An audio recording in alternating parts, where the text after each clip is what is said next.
again, and welcome back. I'm Wendy J. Haney, and today I'm going to show you how to make this cute pet placemat.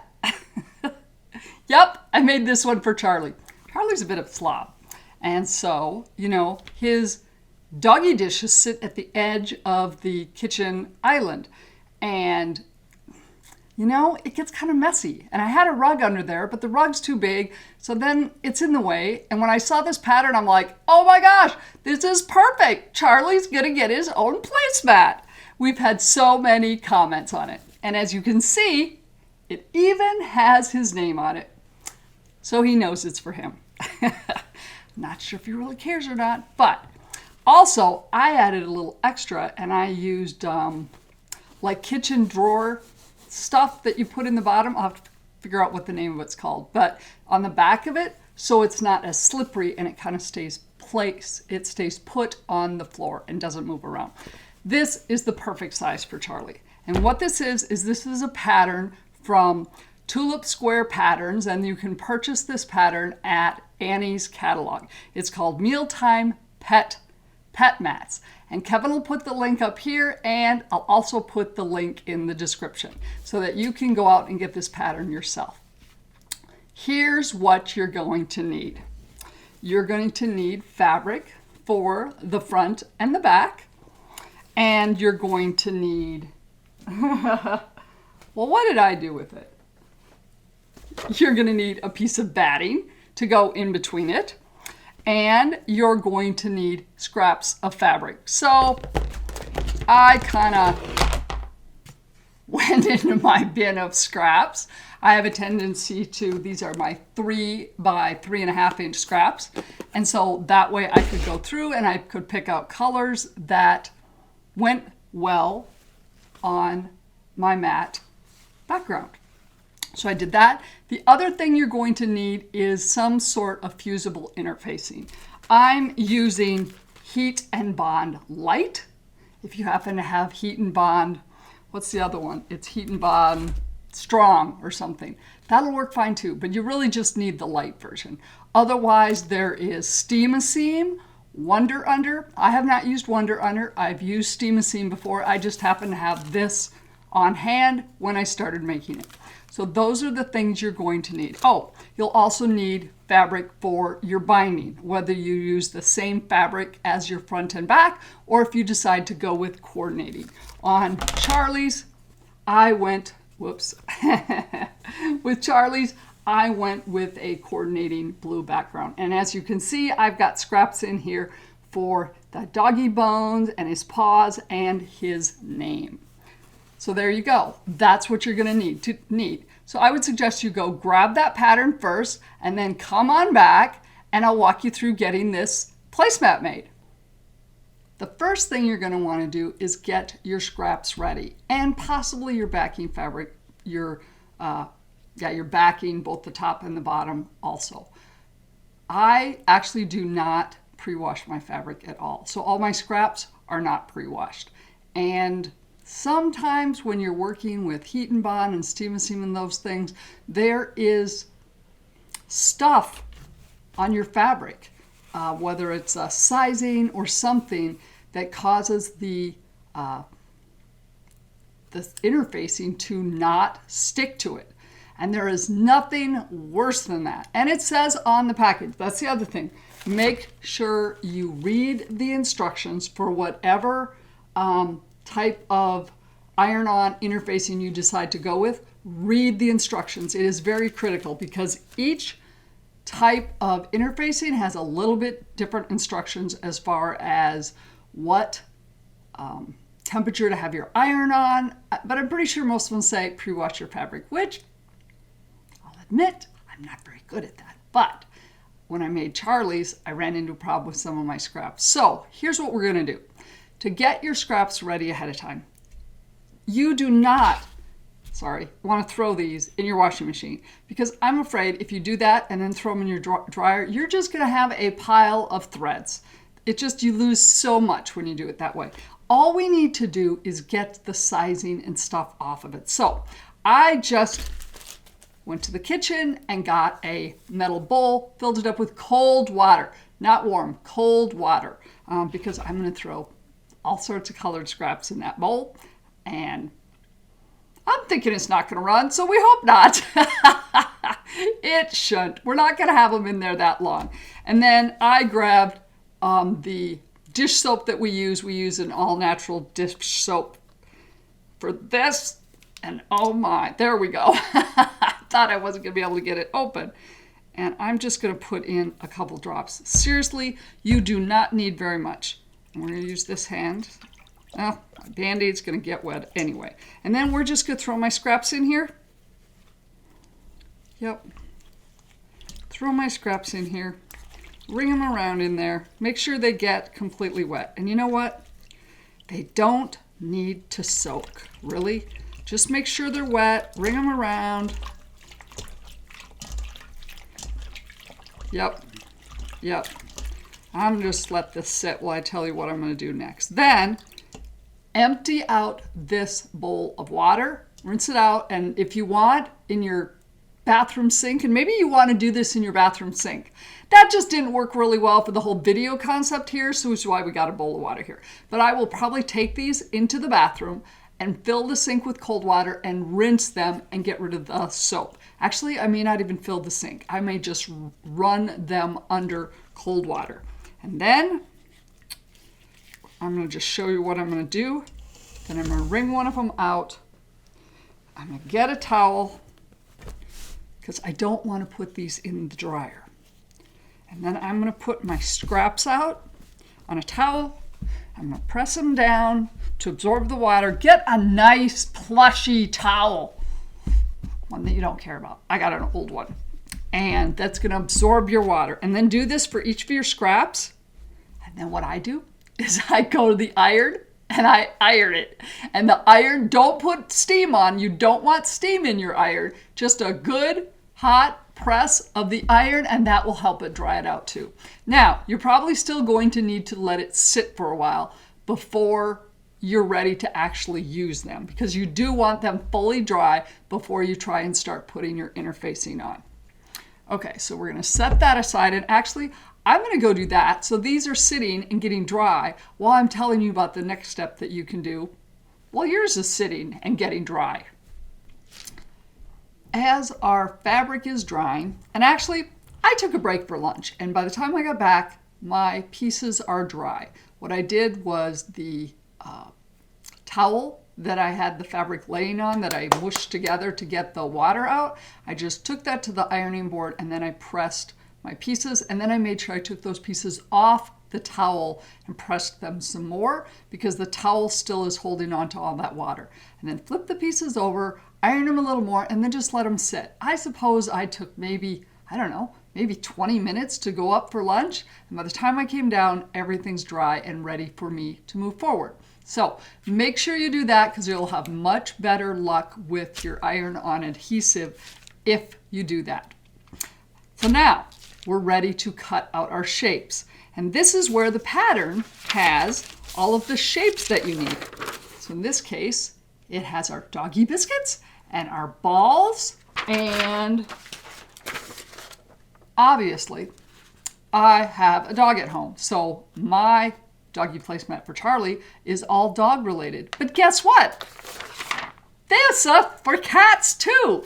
We got a little cat stick, a toy, a mouse. Maybe Dora needs a mouse. Dora's a little Shih Tzu, but I think we'll leave the mice alone. And then there's a fish. So if you have a cat that needs a little placemat for their bowl of water, you're good to go.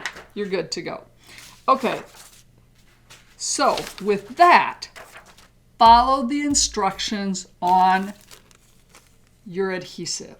Key thing is, most of the time, my iron is on high, cotton, high. In fact, it was on there when I was pressing my pieces to get them dry. Well, high is too high.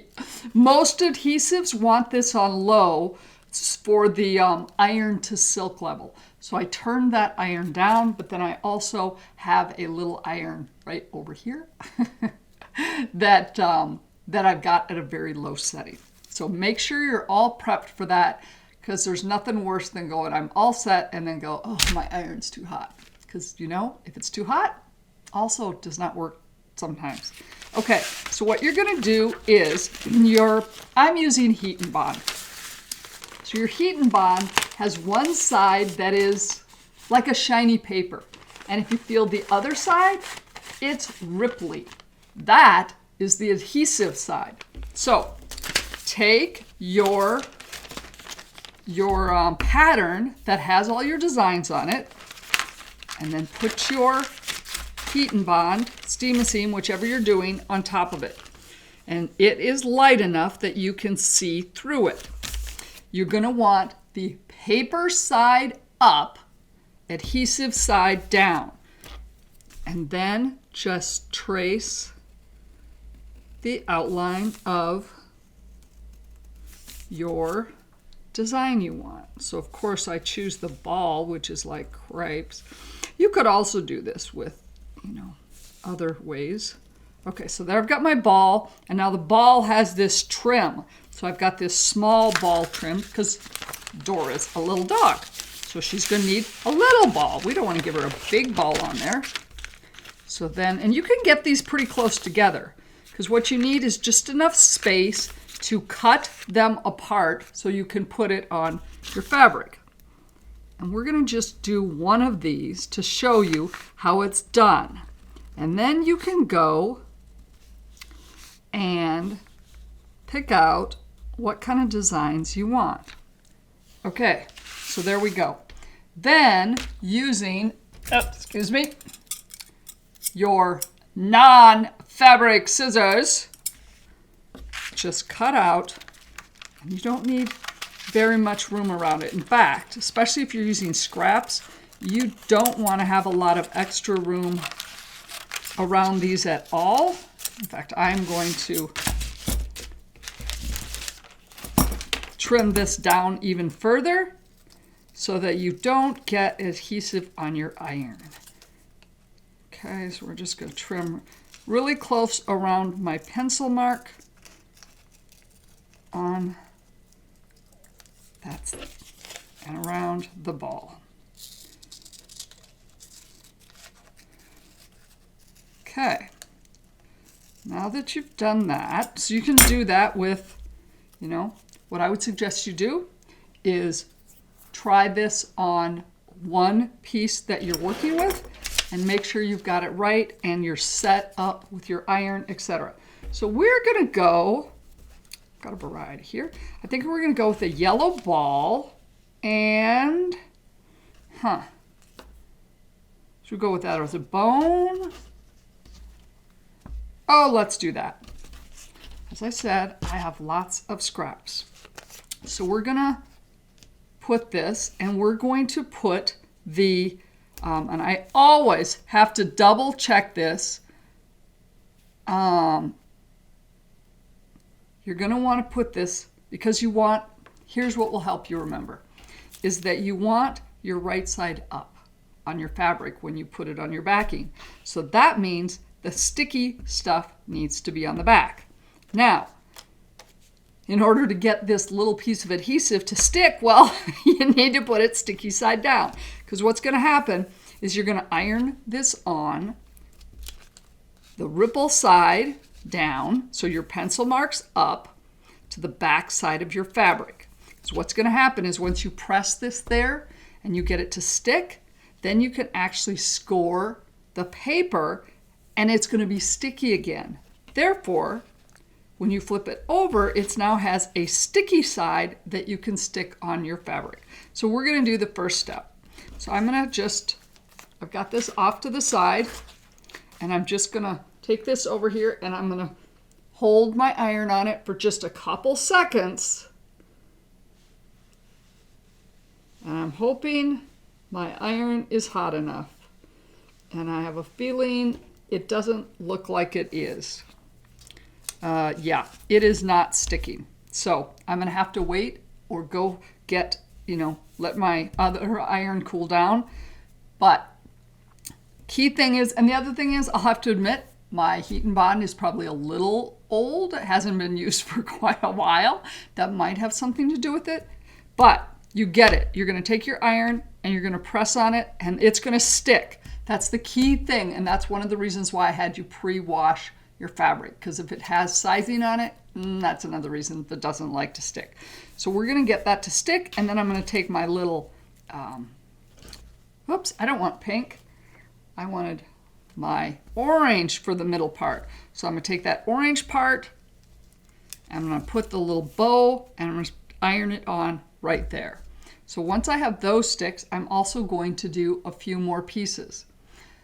So once you get your adhesive pieces glued on, if you will, to the backing, then you're going to cut them out along the outline that you drew.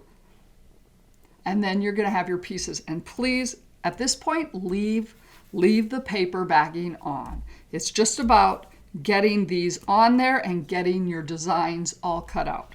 So you're going to do that. You're going to pick out whether you want some more bones, a couple more balls. Oh yeah, and they have a paw. You can do a paw. I'm going to put the paw on there. That's really fun. And then the letters. Now, with the letters, you're looking at this going, but they're backwards. Yes, they are. And they're backwards for a reason. Because you're going to put your adhesive over top of it and copy and draw it and then put it on the back of the fabric. Therefore, when you cut it out and you flip it over, so the right side is up of your fabric, those letters are going to be the right direction, right side up. So all is good. That's the key thing with working with applique, particularly things that have a right and wrong direction. You want to have them the opposite of what you need when you work with this interfacing adhesive method with your fabric. So go pick out what you want. I'm going to get my letters outlined for Dora, and I'm going to get some doggy biscuits and some balls, and then I'm going to show you what we're going to do with them next. And yeah, this will be fun. Okay. Here we have what I've got so far. And I want to show you a few things. And also something I forgot to mention. You might want to get a Teflon, ironing pad. I'll put a link in the description below. When you're working with iron-on adhesives like this, you want to make sure you protect your ironing board and your iron from not getting stuff on it, which is one of the reasons I had you cut out very closely to the pencil line your heat and bond, so that you have very little on the edges that is outside where you need to trim it. But if you put this underneath it, this really should be all you need, because the adhesive isn't facing up.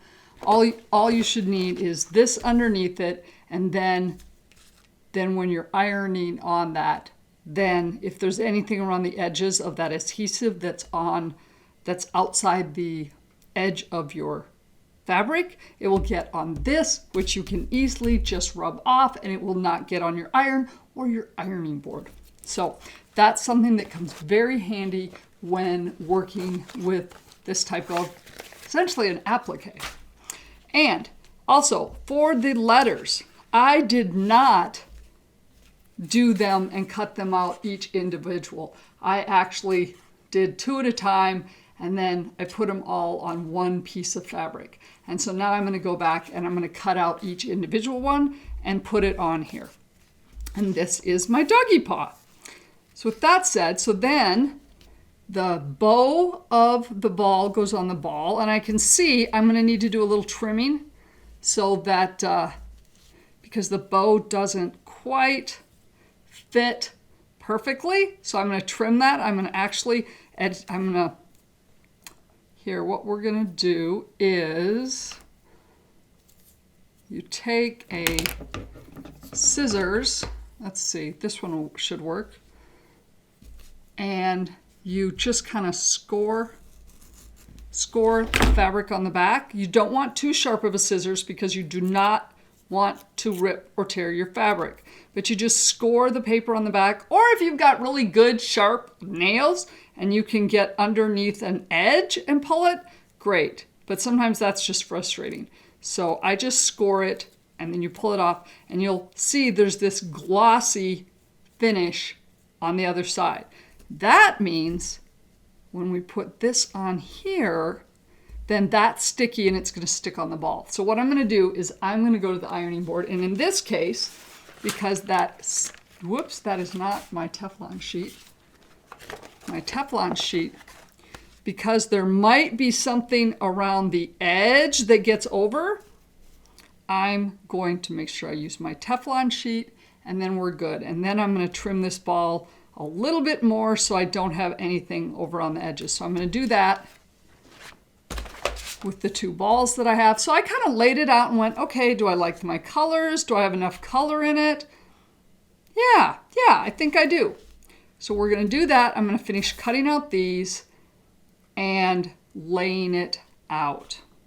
So as I said, you're going to want to score each piece of your bones, your balls, and peel off the paper. Now, when I trimmed around everything here, there's paper on there. So I really didn't want to use my really good shears, but I needed something a little better to cut the fabric than my normal paper scissors. So I have a pair of these titanium scissors that I don't consider my good shears for fabric only, but I use, I don't use them just for paper. So they work perfect for this. I've have a littler pair of these that work really good for cutting these things out. So I think that covers it. So now that you've got everything cut out, you're going to lay it out. You're going to get the paper off the back of your pieces, and then figure out how to lay them out. Then, once again, I would suggest in this case, you put your Teflon, you get them laid out the way you want them. And here I'm overlapping. And so that's fine. You can overlap however you want, get them laid out perfectly. Then what I would suggest you do is you take your Teflon pad potentially and hold it over the top of it. Or in this case, since all the adhesive is down and you've got the backing under there shouldn't be any place that the adhesive could get on, so you can just press your iron on top of these and get them to all stay in one place. So lay them out however you would like. Then we're going to stitch them down to make them really secure. Now you can do, for these overlapping like doggy bones that I have, you can do it one of two ways.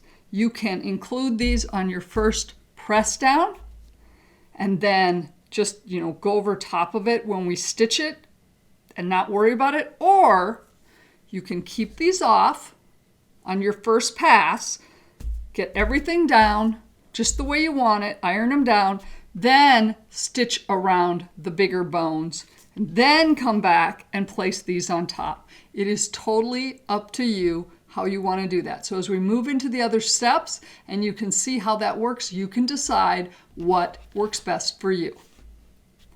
As you can see, I have my placemat laid out. We've got Dora, and I've decided to not put the second layer of bones on here. I'm going to stitch around these first, and then I'll come back and layer on the second bones on top of them. Now, a few things. Make sure you're going to be putting a binding on this. So the binding will eat up at least, is going to eat up 1/4 of an inch. So make sure you have things set in far enough and not too close to the edge such that your binding is going to, eat into that space.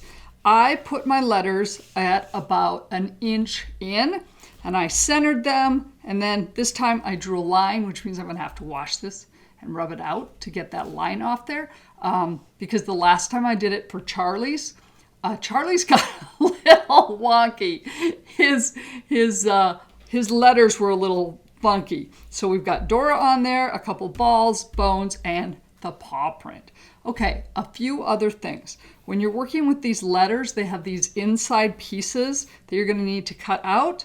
What you do is you fold over the fabric so that, well, so that the letters, you can get at that letter part there, that open part, fold it over, and then just clip it a little to open it up, and then you can open it back up and kind of clip around the inside. I hope that makes sense. That was kind of squirrely way of saying that. I've got a pair of, what are these?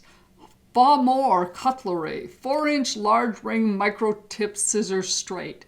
I will try and find these online and put a link for them below. These were very super fantastic for cutting out those pieces in the middle. Okay, so now we've got that. Now, yes, they're stuck on there, but let me tell you, they're not going to stay if you have to wash this and your dog's a slob or your cat's a slob, and yeah, you're not. So now you want to stitch around them. And you get to choose what kind of stitching you want to do around them. As you can see here, I did a buttonhole stitch. Yep, I did a buttonhole stitch around everything, and that's something that's on my machine. Now, if you have a super basic machine and it does a zigzag and a straight stitch, that is fine. You can just do a straight stitch around the edges. And in that case, you want to stay very close to the edge, but you want to cover it. You want to get that fabric sewn down. Totally up to you if you want to use a coordinating thread. I used black. Yep, I thought with the buttonhole stitch, I thought it would kind of give it some pop and some accent. And yeah, it kind of showed that I was not always perfect. Doing buttonhole stitch around edges and stuff was a bit tricky, I'll admit. But I had tried straight stitching and, well, I wasn't quite so accurate either. So this is going to take some getting used to. You might want to cut out a dog bone and put it on another scrap of fabric and play with it. Test it. Get the swing of using your straight stitch or a buttonhole or whatever to decide how you want to stitch around it and getting used to it. So like I said, you can use black if you want to accent things to have it stand out, or you could use some coordinating colors, or I suppose you could even use a, oh shoot, what's it called? Filament thread that's really disappearing. I don't care for that. It's difficult to work with and it's not super soft, but hey, that would work too. But you need to sew these things down. Now I went to my sewing machine and it has a wide variety of stitches that I can use. And I just grabbed a piece of fabric, light colored fabric, and then a dark thread so I can see what it looked like. And I sewed a variety of stitches that I thought could work well to outline it and still, you know, jump in there and grab the edges of my fabric. There's my buttonhole stitch. This one I thought, oh, that might be an option. This one I tried, didn't like that. And this is just a good zigzag stitch. Now, your zigzag stitch is kind of like a satin stitch. And if your machine is set up right, you can change the stitch length. So mine by default is I think it was a 6 for the width, and I changed it down to a 5, so it was smaller. So once again, play with your machine. Here's an important thing. If you haven't done this before, and you're just always used to doing your quilting and your straight stitching, you may have, depending on your machine, a machine that has a, what would you call this? Thread plate. A thread plate that has a single hole in the middle. You see that there? Mine has a single hole in the middle, which is really great for quilting. It means there's not a lot of extra space for your fabric to get snuck down in there. So I've recently started using this thread plate when I'm quilting. But, oh, and I'm using my 1/4 inch foot. And my 1/4 inch foot has a single hole in the middle. Well, if you start using fancy stitches that are going back and forth like this, you're going to break a needle seriously if you only have one little hole in your thread plate for your needle to go down. It's going to go bleh, clunk, bingo, you're going to break it. So make sure you're using a thread plate that has a longer hole for your needle, so that way your needle can go back and forth and it has a spot for it. And then pay attention to your machine. You should have a book somewhere that says if you're using this stitch, use this foot. The designs, the threads, the designs that I played with basically alternated between my J foot and my N foot. And you know what? I look at them and go, I really don't know what the big deal is, differences between them. I mean, they both have a nice spot for my needle to go back and forth, but pay attention to your machine and use the foot that it recommends for whatever stitch you decide to use. Okay? So that is the most important thing. So I'm going to go decide if I'm going to stick with the buttonhole stitch, which that works fine, but maybe I want to spice things up and do something different. I'm debating whether to just use the satin stitch, or maybe I'll just use a straight stitch. I don't know. You're going to have to come back and find out. So that's what you do. Get these all ironed on, decide what stitch you want to use, and then go and stitch around the outside. And then here for the ball, you've actually put something on top of another piece of fabric. So you're going to want to stitch around that piece of fabric as well. And yeah, I'm going to go decide what I'm going to do. And you can too. And then once you get those stitched around, if you've got that second layer of bones to put on, go ahead and put those on top, and then you can stitch around those as well. And then we will have the top finished and ready for the next step. Okay, here we go. I have mine completely done. Now, don't stress about perfection. When using these specialty stitches, as you can see, I went and used black. It just provides a nice pop to things, and ragged, and it's not perfect, as you can see in the photo here. That's just the way it is. And now if you just do straight stitch around, okay, that will look very nice. And if you use colors of thread that more closely match, then it's not going to look so scraggly as mine does. But you know what? I like this look. I did change it up and went with a different stitch than the buttonhole stitch. Yeah, I kind of like this one. I think it was, I don't know if it was easier than the buttonhole or not. But now we have it done. Now you need to quilt it.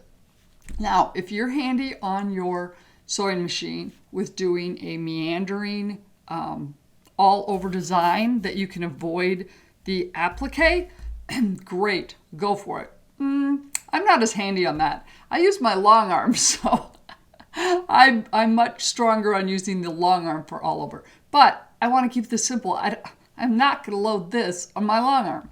So what I did was I got my marking pen, Sol, and I took my Omni grip ruler, and it has 60, 30, and 45-degree angles on it.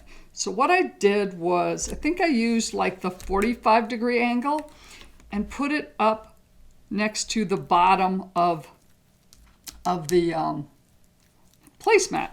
And then I just kind of went over to see how far over I could get it without running off. And then I figured what I'm going to do diagonal stitches. Yes, this method means I'm going to need to do diagonal and then stop and then restart on the other side of my applique. But that worked really well with the placemat I did for Charlie.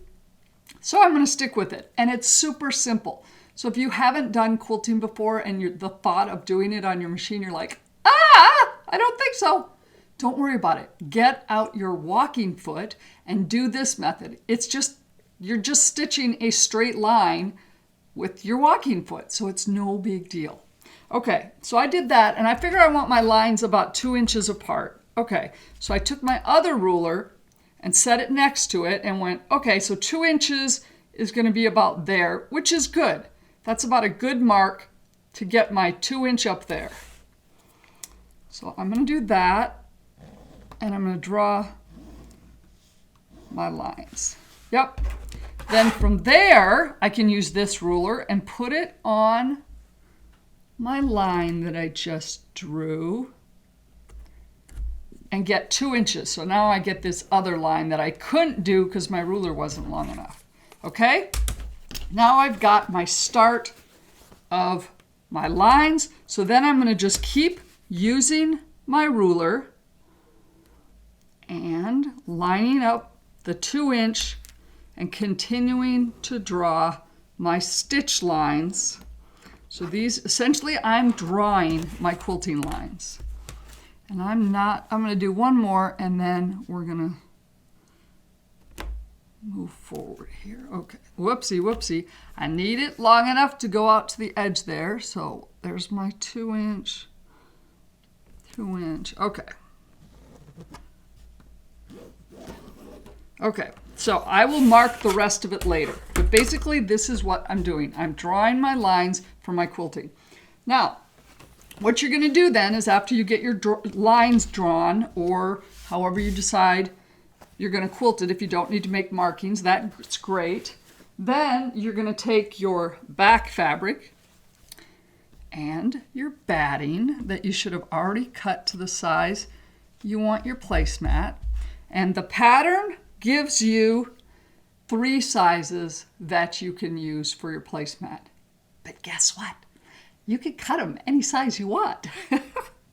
The benefit of using the sizes in the pattern is it tells you how much fabric you need to cut for your binding.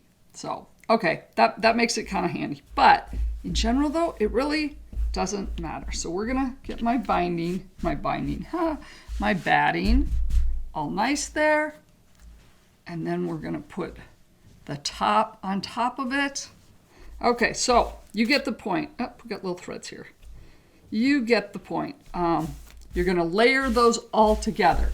And then you're going to need to clip this, pin this together. I should have had my safety pins around here, and they're somewhere. But essentially, you're going to pin your layers together. And if you're, right now I just did it with regular large pins that I use sometimes for quilting. If you use those, be very, very careful with them because as you're quilting, you don't want to jab yourself. Been there, done that. But they do work. So if you don't have safety pins, you can use these. You just have to be very careful as you're quilting it. And then what I also normally do is I have binder clips that I use on the edge. And of course, sorry about that, wasn't very prepared for that. I have a whole box of binder clips. And so what I'll do is, knowing that I'm going to just stitch diagonally, I'll probably dig out my safety pins, or I may just use these standard big pins, knowing that I'm going to be very careful with those. But then I also take my binder clips, my little clover clips, and I will clip around the edges kind of to keep everything in place. And I'll clip them in between the lines that I'm going to quilt on, so I'm not, running into them or having a problem with them. So that's what you need to do next. Mark where you want to quilt or not, and then get your layers together, and then go ahead and get your walking foot out and do your quilting on it. So then you'll have it all put together, and then we'll be ready to put on the binding.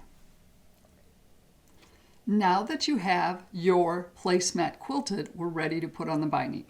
So get your binding strips per the instructions, the lengths that you need. For mine, I needed 2 strips.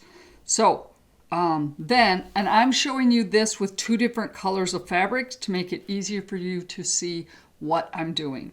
So we've got 1 strip, because you need to sew your strips together. Now, you could just sew them together and sew a straight seam across. That puts a little bit more bulkiness in your binding. So the best method is to have one of your strips right side up, and then put your other strip right side down on top of it.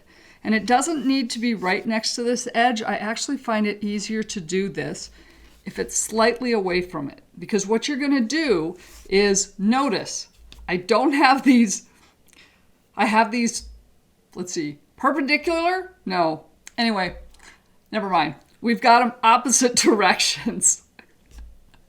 Yeah, perpendicular, vertical, sometimes I get it wrong. So one goes this way, the other goes this way. You're going to line up the tops and kind of line up your edge where you can see that if your top is straight, then it'll line up. And I just leave a little bit of the other strip showing on the left side.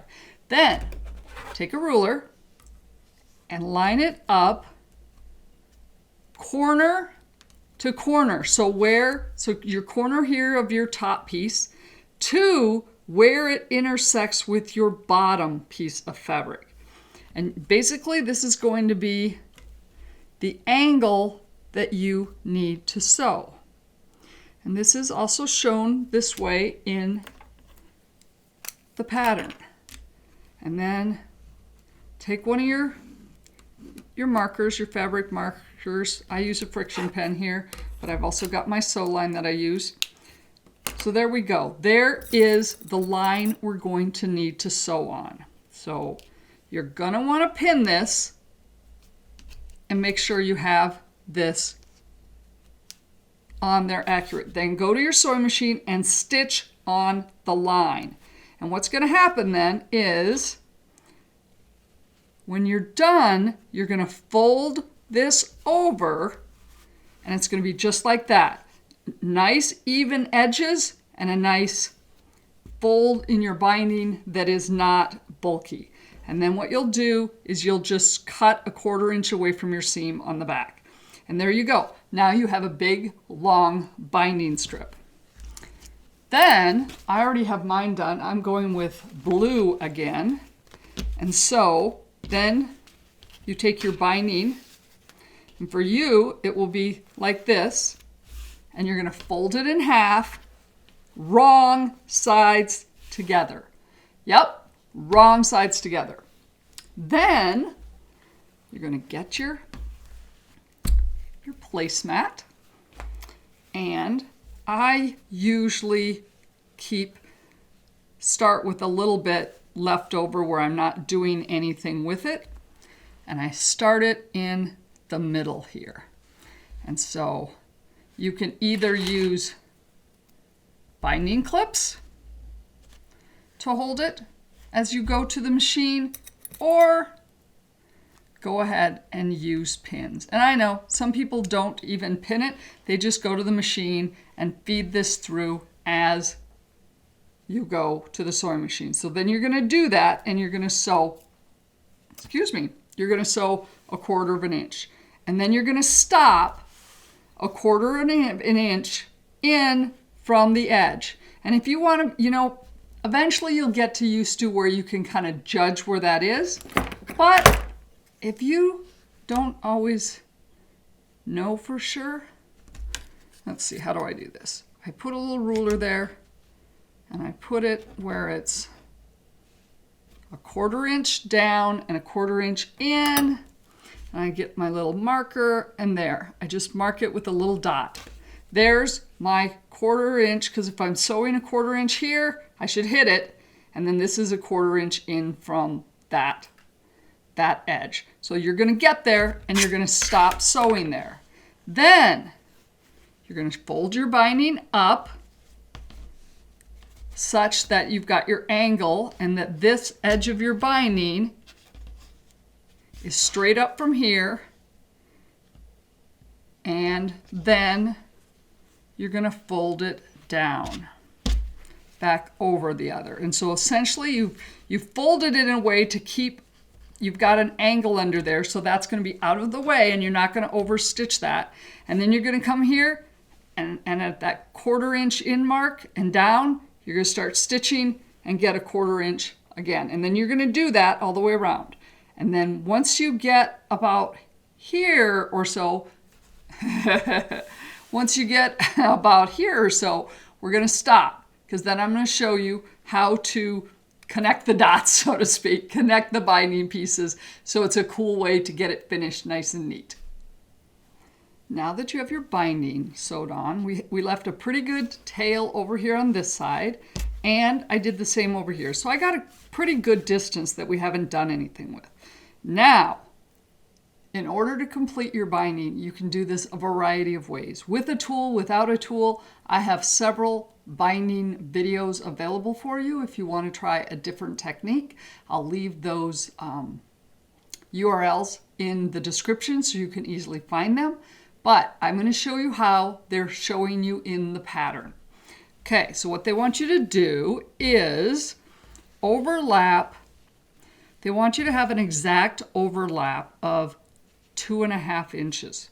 So what I would suggest you do is, and the key thing with this method is you need to be able to have enough fabric on both of your pieces such that you can, essentially what you're going to do is you're going to open them up and do the exact same thing we did when we started your binding. So we need enough fabric to be able to get together, put these like this, mark a line, and sew our diagonal correctly. So you don't want to cut too close to either end here. So what I would suggest you do is lay out your tail from your start and lay out your tail from the ending and overlap them. I have this handy ruler from Creative Grids that is 2.5 inches wide, but you can use any ruler. This just makes this super easy. And I'm gonna kind of, okay, so here's the start. So I'm gonna figure I'm going to cut my bottom right here. So there's my 2.5 inches. This is where I'm going to cut the bottom. Okay? So, and I can cut this with my shears. Okay? So basically, I just chose a spot where I felt I had enough room here and I was going to have enough overlap over here. So now we put the top piece on top of it, and right there is where the bottom one ends, and so I need these to overlap exactly 2.5 inches. So I'm going to line up my ruler with the bottom piece that's already cut, so that means this piece has to be 2.5 inches wide to overlap that exact amount. Okay, so I'm going to mark that, and I'm going to cut it. And I know the first time I did these this way, I'm like, oh gosh, is it gonna work? Because if I cut this and it's too short, makes me a little nervous because this is not necessarily the way I do it, but that's all right. So now you're gonna take it and you're gonna open up the one on your left, right side's up, and you're going to take the other one and right side's down. And they recommend you leave about 1/8 of an inch. This is where having enough length, so see what I did? I just rolled this over. Oh, let's get rid of that pin. So they suggest we keep about 1/8 of an inch on the one edge here so we can see our diagonal. Okay? And in this case, it helps to pin it, in my opinion. And then I'm still going to mark it. So I'm going to take my ruler, and yes, it feels like a little uncomfortable here. This is why this is not necessarily the technique I use, because it takes some gyrations. Okay, where's my blue that I will be able to see? This is why I have so many different marking pens, different fabrics, different situations. Okay, so there is my line. And I'm going to get a pin and pin that so it stays put. Now you take this to the sewing machine and you sew on that line. And then, just like the other binding, when we open it out, it should exactly fit. Yes, so I'm going to go do that, and then we will be right back. Okay, I am back from the sewing machine, and as you can see, I've got my diagonal stitched. Do not cut any fabric yet to trim that. As I said, I'm always a little nervous when I do this to make sure this fits perfectly. So instead, open it up, tuck that under there a bit, and make sure it fits. Look at there. It lays very nice. I don't have a big gap. I should be able to, I suppose it's a little smaller than I need, but with this last piece, you can kind of ease some things in and it will be just fine. So I'm happy with that. So I'm going to unfold that, and in this case, I'm just going to take my scissors and trim a 1/4 inch away from the seam to get that triangle off, making sure you're trimming on the right side there. Okay, then you probably want to go press this, make sure that's nice and neat in there.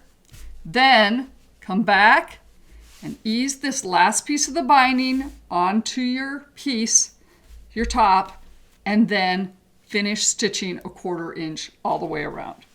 And as you noticed, I didn't specifically mention it, but you could see obviously that I'm stitching this on the top of the placemat. The other thing is I do lock my stitches. I do a back stitch on each of my corners. There we go. We're going to go finish that. Then we're going to come back around and we're going to, once you finish stitching that, then you're going to want to press your binding. So you go around and with your iron, you're going to press your binding open. And I kind of roll the corners there and get it nice and pressed. And then what we're going to do is we're going to press it, and then you flip it over and roll it over to the back and press it there as well. So these will all just wrap around nicely.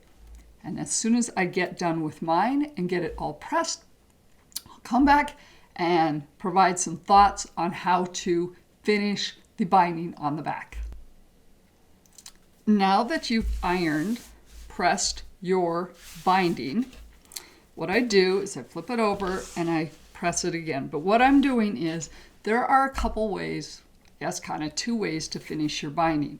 You can either do it by hand, which is what I always used to do. I would fold the edges over and I'd get my binding clips out and I would use a coordinating thread and needle, and I would, whip stitch it, if you will, because I know how to do handwork, and that's what I've always done with my binding, because I felt that that was the best way to make it nice and clean and correct. Well, there are times where it's very handy to use your sewing machine instead, and this takes a little getting used to and some trial and error potentially. And you know what? This type of project is perfect for it. I love this method because, one, it is a heck of a lot faster than doing it by hand. And you know, when it comes to baby quilts or other things that are going to be washed a lot, this is much more sturdy than my hand binding. So I just choose which I use depending on what it's for. Okay, so as you can see over here, I already did this edge. And so I'm going to show you how to do it by your machine. So I folded, excuse me, I folded over the edges, and I want to keep this about the same width all the way around. And I use my binding clips. I just fold it. Sometimes I do this at the ironing board. Also, wow, these clips are just getting away from me. And have it kind of pressed as well. But you get these and get it all the way around. And then you're going to flip it over and make sure that that fold covers your seam. This fold has to be below your seam. And so if it's easier for you to just fold it from the back and make sure it's covering that seam, then go for it. It really doesn't matter, other than you've got to get that seam, that stitching of your seam line covered. Okay, then go to your sewing machine and use your walking foot. And actually, other than my stitching around my applique, the quilting, everything else, I use the walking foot for it. Put on my binding, etc. It's a whole lot easier when you have multiple layers of fabric. And I'll have to admit, I'm lucky. I do have a nice walking foot that has a stitch in the ditch foot for it. So that helps. But even if you don't, I've done this with my walking foot without the stitch in the ditch.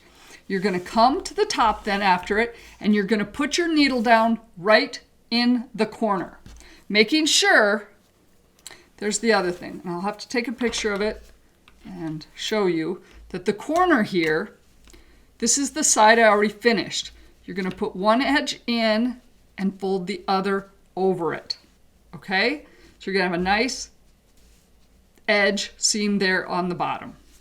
Okay, so make sure that is in there nice and secure. And then take you to your sewing machine, keeping that nice and secure in there. Put your needle down right in your corner, or maybe a little bit forward, and then do a couple back stitches to lock it in. And then you're going to stitch in the ditch.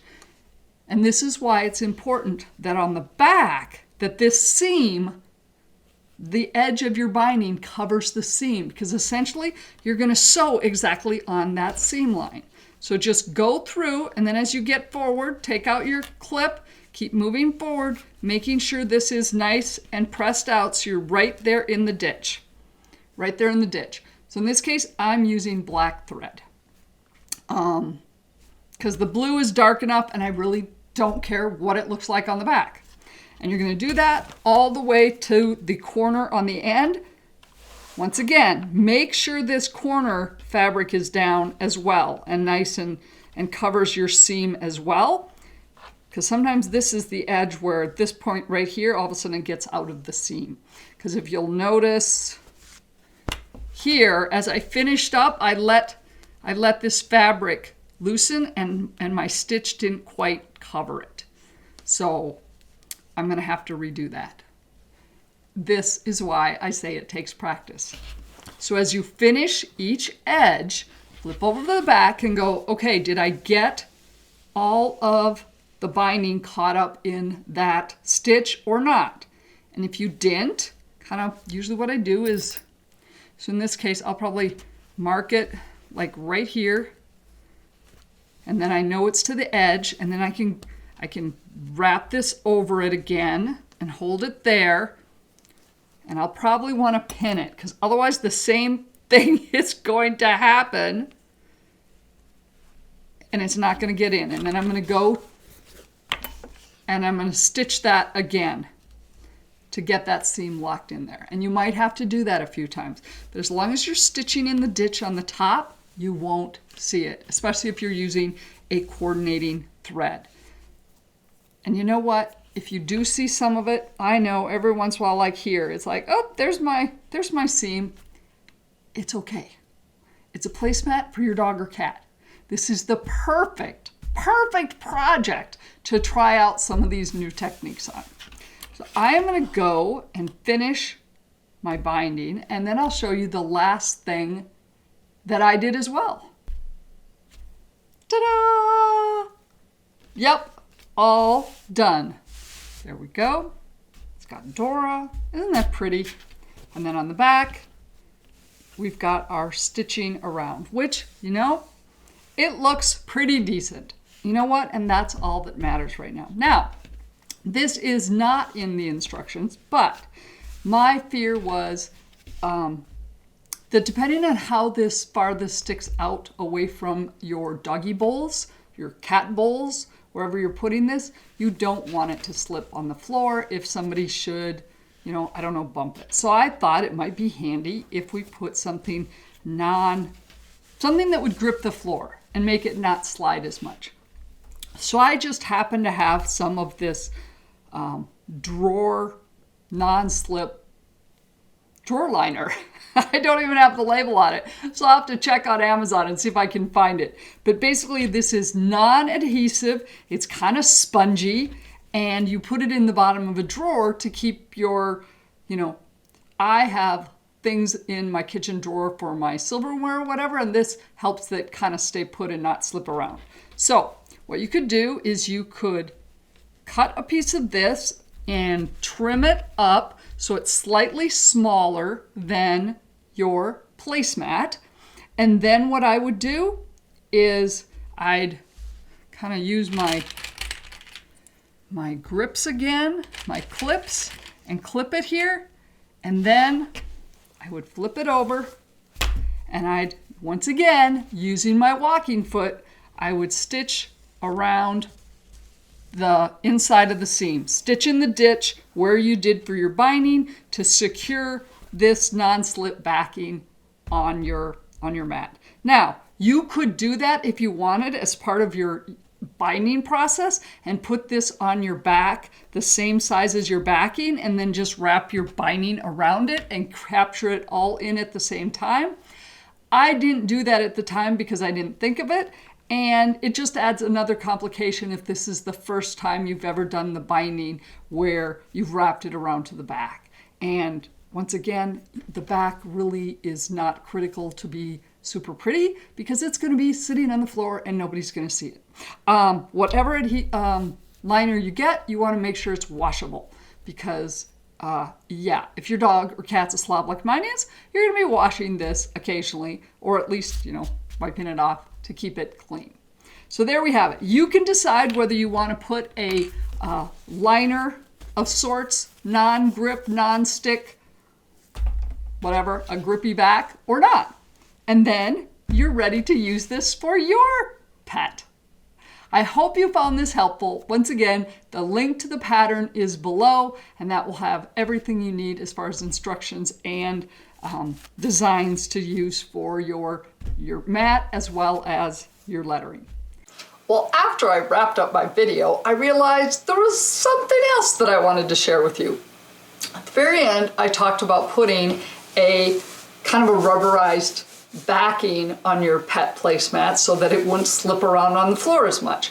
Okay, this one I did for Charlie, and as you can see, it's nice and clean, is because I put this on before I put the binding on. And with Dora's, well, I was showing you how it's done with the instructions, so I did the binding and hadn't put on the stuff that doesn't make it slip around, non-slip stuff. So I'm going to have to put it on after the fact. Here's the tricky thing when it comes to this stuff. When you put it on, more than likely you're going to be stitching, flip this around, this way. So you're stitching your binding and you're stitching in the ditch where the non-slip stuff is on the back. Well, that makes it it doesn't move through your sewing machine as easily. Because for me, let's see, I'd be doing it this way. So this non-slip stuff is going to be on the bed of my sewing machine. And, well, it's non-slippery stuff, which means it's not going to slide very well on your sewing machine. What I discovered was that if you take a Teflon sheet and you put it underneath, being very, very careful not to get it too close to where you're stitching, I kind of got it as close as I could, and then that helped this, as I moved along, slide along in my sewing machine and not get hung up because this stuff doesn't slide. That will go a long way in helping you make that work. The other thing I decided to do, so we've got Dora's placemat all done, but I have an embroidery machine. And yes, this is applique and it's very pretty, but it can be a little putsy. So I thought, what happens if we do it all on the embroidery machine and stuff? Now, this is my first attempt at it, and I've discovered a few things. So, here is the start of Dora's. What do you think? Isn't that cute? Yeah, we got a little applique doggy bone up there, and we got this mouth thing going on because she loves to lick. This one was a little dark. Love her name. Here was the thing I discovered. With the fabric that I was using embroidery hoops that I used a sticky back on the hoop and then just put the fabric on it. This is lightweight fabric, and some of my designs are fairly heavily stitched, and I discovered, you know what? It puckered more than I would like, so I'm gonna redo this using a better stabilizer. But if you have an embroidery machine, you might want to try doing this with embroidered and applique pieces instead of the traditional stick on, stitch all around it applique. So, something else to give it a try. Thank you so much for watching. I very much appreciate it. If you want to make sure you don't miss a single video I published, hit the subscribe button below and then hit the bell icon. And that way you will be notified whenever I publish a new video. But you can also find me over on Facebook. Facebook.com/Wendy, the initial J, Haney. Or I have a Facebook group for those of you that love quilting, needlework, books, wine, and wellness. You can find that at facebook.com/groups/lifefulfilled. The name of the group is Life Fulfilled - Quilting, Needlework, Books, Wine, and Wellness. You can also find me over on my website, wendyjhaney.com. I will be doing more blogging over there eventually. As I get more of my videos done, I'll be blogging about those. But also, maybe you see some things that I'm making here and you're going, ooh, wow, I just don't want to make that myself. Well, a lot of those products will end up over there on the website that you can purchase for your friends and family. Once again, thank you so much for your support, and I appreciate you watching.